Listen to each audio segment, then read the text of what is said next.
Olá pessoal, tudo bem? Sejam bem-vindos e bem-vindas a mais um Evangelho no Lar, realizado pelo Emana, Espaço Holístico Maria de Nazaré.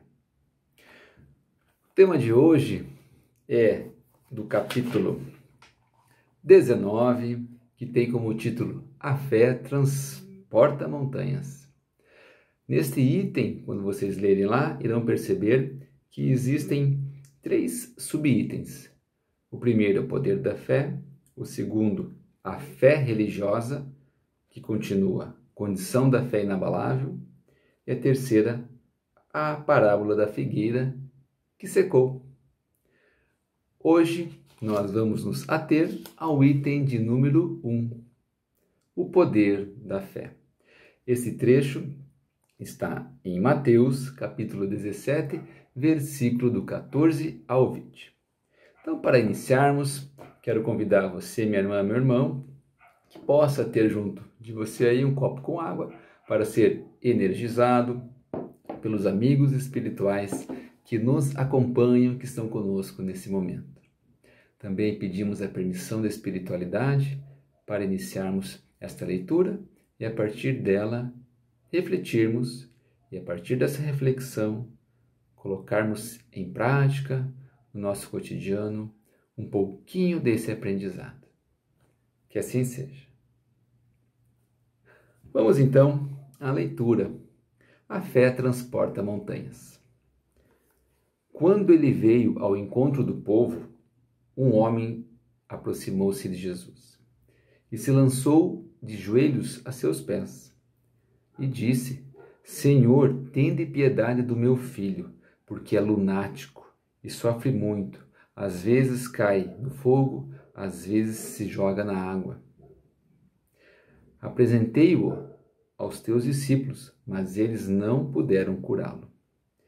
O mestre respondeu, dizendo: Ó raça incrédula e depravada, até quando vos sofrerei? Trazei-me aqui este menino. E tendo Jesus ameaçado o demônio, este saiu. Saiu do menino, que no mesmo instante ficou são.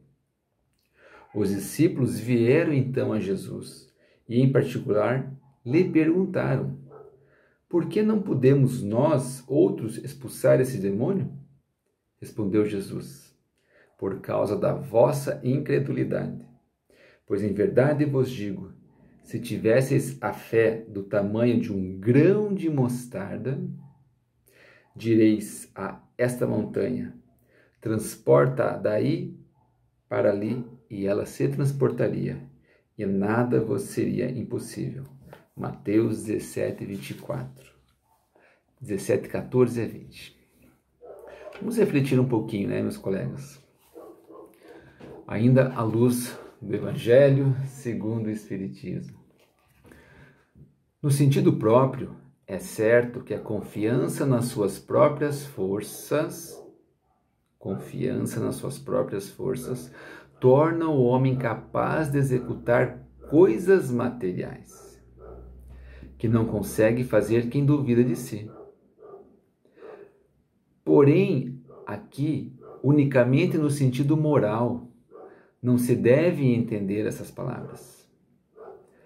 As montanhas de que fala a parábola, e aqui é interessante lembrarmos que Cristo falava muito por parábolas, por alegorias, por uma linguagem mais alegórica para com o povo, para facilitar o entendimento. E a montanha, no sentido moral, que uma das possíveis interpretações que podemos fazer é entendermos essas montanhas como as dificuldades que se aplicam na nossa vida, as dificuldades que chegam até nós. E aí, para estarmos diante dessa montanha, desse desafio que se encontra em nossa frente, nós precisamos, como Cristo menciona, ter ao menos um grãozinho de mostarda de fé. E é interessante termos ou sermos essa fé. Porque quando eu tenho algo, eu pressuponho que eu também posso perder esse algo. Então, se eu tenho fé, eu posso perder essa fé. E se eu tiver, então, a oportunidade de ser esta fé? Ser a fé me possibilita, no exercício de construção, de caminhada, de reforma íntima, enfrentar essas montanhas, que são desafiadoras. Quando Cristo, na linguagem alegórica, comenta: diga para esta montanha sair daqui para lá, olharmos para nós, para nosso interior, e quais são os nossos desafios, as nossas montanhas internas que estão aqui dentro, os nossos problemas, os nossos desafios, as nossas dificuldades, as nossas montanhas que precisamos subir. Muitas vezes é a subida com a mochila carregada. Para vencer essa montanha, quando olhamos lá para o alto, como está alta essa montanha, está ventando muito forte, está frio. E como que eu vou subir essa montanha? Para subir essa montanha, eu preciso acreditar que eu sou capaz. Eu preciso olhar para dentro de mim e exercitar o que a parábola coloca.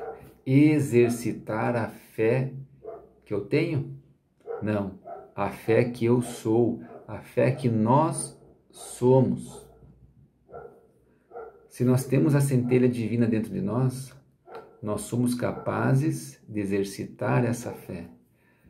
Cristo mencionou na parábola que os discípulos não conseguiram curar o menino, porque lhes faltava fé.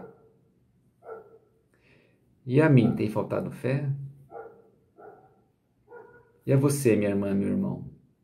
Você tem sido a fé? Falar de fé nos momentos em que nós não precisamos subir a montanha é tranquilo, é fácil.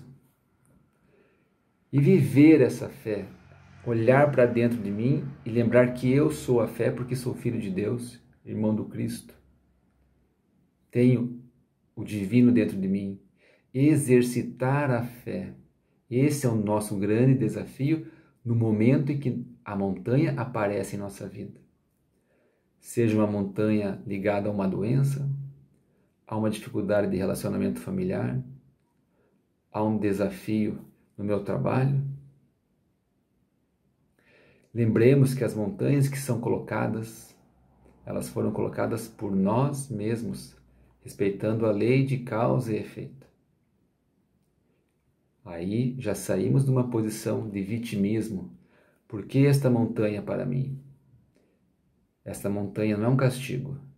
Esta montanha ela retorna como uma escola, como uma possibilidade de reparação, como uma possibilidade de educação, de prova, nunca como castigo, porque Deus é misericordioso.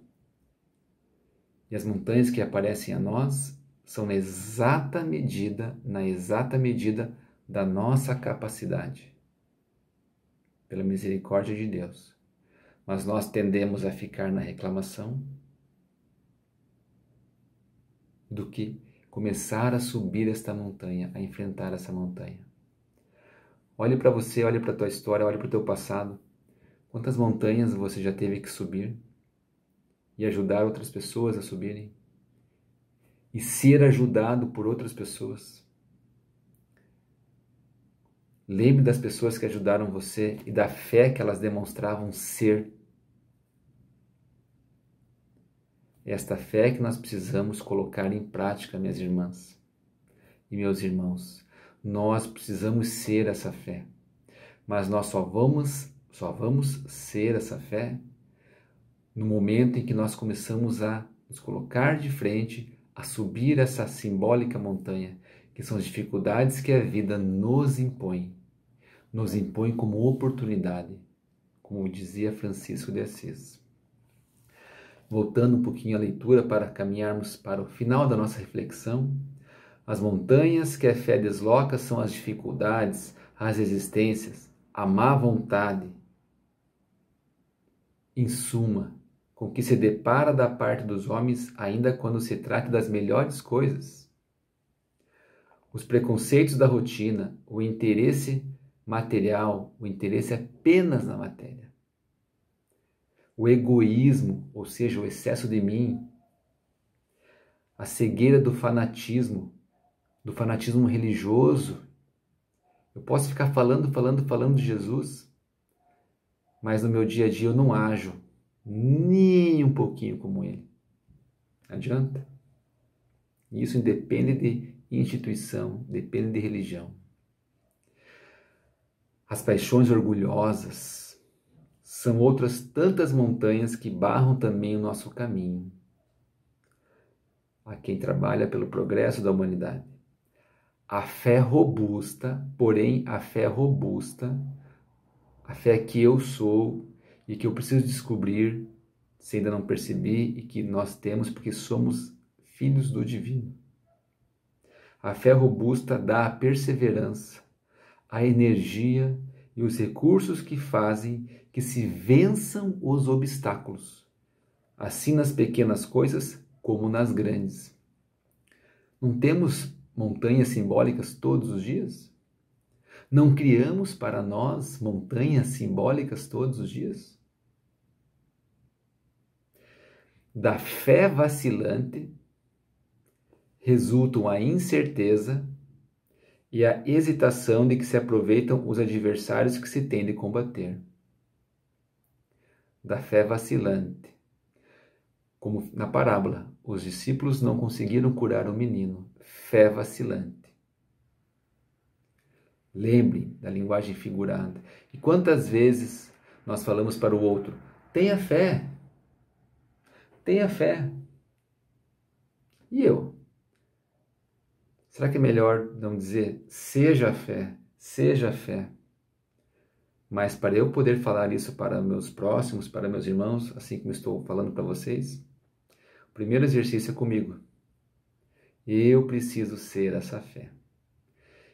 E é uma construção, essa fé é uma construção, meus irmãos. Não é num dia, não é em um mês, não é em um ano, é uma construção. É uma construção.